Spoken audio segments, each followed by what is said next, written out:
Good afternoon. I decided to make a video. I've had some people reach out to me, probably mostly out of frustration, because we've been talking about gardening and things that you can do in your home to make your lifestyle better, to make your life healthier, to make your family's life healthier, to reconnect with your food sources, which we all need to do. Anymore, we don't know where our food comes from. We don't know what's in it, and with everything that's going on right now, there's people concerned about their food supply.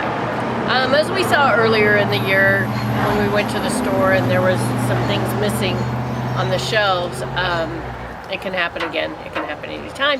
And whether it does or it doesn't, it's always healthier for your family if you can know where your food comes from and what's in it. So there's people who haven't started gardening and we're halfway through summer and they're like, oh, it's too late. I don't know what to do now that I haven't started gardening. I wished I'd have started gardening, but at this point I'm frustrated because I haven't done anything. Well, I'm here to tell you today that it's not too late. And you can garden on any level that suits where you live, your conditions and where you live. If you live in an apartment, you can garden on a deck, in pots. Most everything that you can grow. There's very few things that a gardener grows in a garden that can't be grown in pots if the pots are big enough and give it ample room for the root to develop and mature. If you don't even have a deck, I've got a solution for that today too that I want to share with you. So anyway, I want to get started. First, it is the time of year to start brassicas. Now, brassicas are your cauliflowers, broccolis, and I've started mine in a little tray I want to show you here. These are the brassicas that I've started, and they're growing pretty good. As the things mature out of my garden and need pulled out, the plants start to get brown and yellow and kind of look sickly, because they all will eventually. Brassicas are cold weather, and I will replace those plants with these, and they'll last, goodness, they'll last until it freezes. When it freezes, it'll ruin them, but until it freezes, they'll grow and they'll produce. And they will have time now to produce a head of cauliflower or broccoli or whatever they are. I have Romanesco, I have bok choy. There's quite a few cold weather vegetables that you can start right now. You can, because our weather after August will start getting cooler. Right now it's not bothering them. If you were to grow these during a normal time, the length of the day as they got mature would cause them to bolt, and you wouldn't get a good crop. So that's why they're cold weather vegetables. The days will start to shorten, and it will not cause them to prematurely bolt and flower, and so then you're able to get your cold weather produce from them and fruit. And so anyway, if you haven't started something like that, you can start it and you can grow them in a big pot.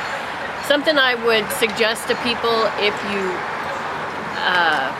are growing on a patio and you just need something pretty good size, is the half-size whiskey barrels. You can get them at Walmart, Home Depot, any of those places carry them, and they probably still have some. So try that.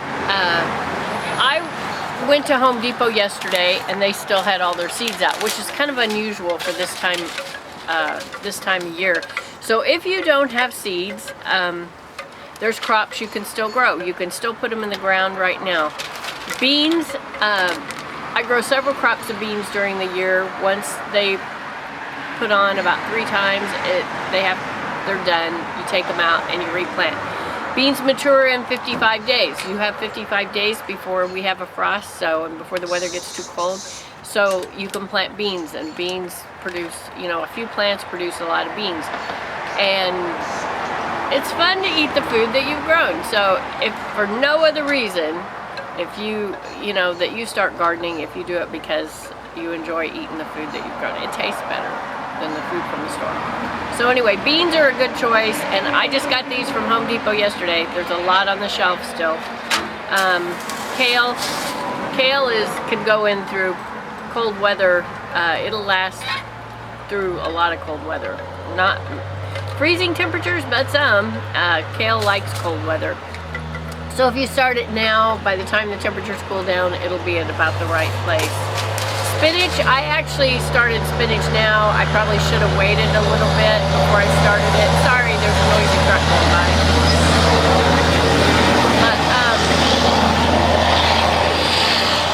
spinach is a great thing to start and grow. Now, one of my favorites to grow about any time is chard. Chard can stand cold weather. Chard can stand hot weather. I mean, it stands up to anything. And look at this beautiful plant. Their stems are all different colors, and it's one of my favorites. So, and you can use it for salads, or you can saute it. You can use it in soups. It can be cooked or raw. So this is a really versatile plant, and almost everybody can grow it, and you can grow it. I live in the Midwest. Can't grow it through winter, but you can grow it almost any other time. So it can stand pretty cool temperatures and hot temperatures. So if you haven't found chard, go out there and get you some chard seeds. There's still seeds available out there, so go get you some and get some plants put in and start growing something. I've had people say, well, I don't have a green thumb, but honestly, there's years that if you looked at a certain one of my plants, you would say, I don't have a green thumb. And I produce lots of food in my garden, but there's been years where tomatoes did bad. There's been years where onions didn't do good. There's been years where peppers are not so great. So if you just looked at one of my plants, one kind, you would say, oh, she doesn't have a green thumb. But if I try it the next year, they do great. So it's not about you having a green thumb. If you can put a seed in dirt, you can grow something. Anybody can grow something. If I can grow something, you can grow something. And so I just want to encourage you to try some of these things and get some food growing for your family. You never know when you're going to wish that you had and need it. So anyway, try that. Like I said, there's seeds available, so go check it out. You can get them lots of places. Walmart did have some out, but they just recently put theirs away. And normally seeds are put away by this time of year, but this year I can find them out more places. So anyway, and I told you that there was an answer for those who were in an apartment who didn't even have a deck or anything to grow plants and to grow something that was nutritional for your family. And that is, it's also something for people like in my area that I would do in the wintertime. And that is to grow sprouts. Doesn't even have to have dirt to do it. You can just grow it in water. So I take a jar. It needs to be really clean. This is a quart jar, but you can do it in a pint. I like to not grow a lot of sprouts at once because once they're ready, you put them in the refrigerator, and 2 to 3 days is about as long as they last and are really crispy and good. And so that's about, I just grow a little bit. In fact, I will just use probably a half a teaspoon of seeds here when I show you in a minute. But there's different kinds of sprouting seeds. Now you can sprout seeds like these kale seeds, but when you do this, I mean, these are, you don't have that many seeds in a packet, so it's quite a bit more expensive to do that. I buy these because I like to know what kind of kale I'm getting, but when I'm sprouting, I usually buy sprout seeds. I got these from Natural Growth. This is a 3-part salad mix. This contains alfalfa, radish, and broccoli. I like radish and broccoli because they're extra spicy, and that's one of my favorites. So I will grow these. This is already mixed, but I have radish, which are a bigger seed, and I have beans, mung beans. They're larger seed, and then I got red clover, which is really a healthy seed to sprout. All of them are healthy, but red clover really helps your immune system. So anyway, I bought these at Natural Grocers, and they have others you can choose from as well.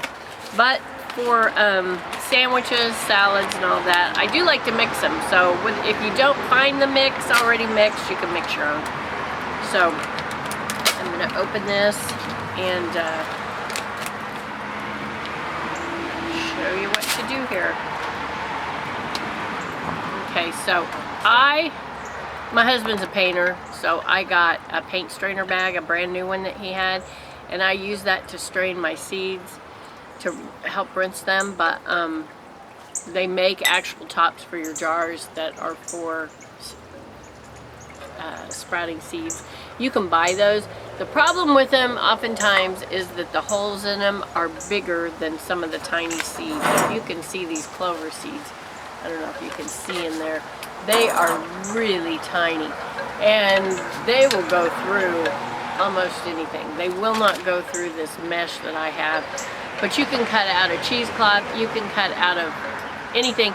You just want to have enough holes though that there will get ample air supply, because you don't want mold or bacteria of any kind growing in there. So here I have my jar, and I'm gonna put, well, first I'll put my seeds in. I'm gonna use a half a teaspoon. You don't want too many seeds because you want to be able to rinse them and you want them to grow. So there's my seeds. I'm gonna put them in the jar. And then I will pour my water. Now I do not use tap water. I don't drink tap water. I don't cook with tap water. And I don't put tap water on my seeds because it's full of fluoride and chlorine, and those are chemicals. And I've gone to all the trouble to buy organic seeds, so why would I want to add chemicals to them? I don't. So I will put my little top on here, and I just use the ring and screw down over the top.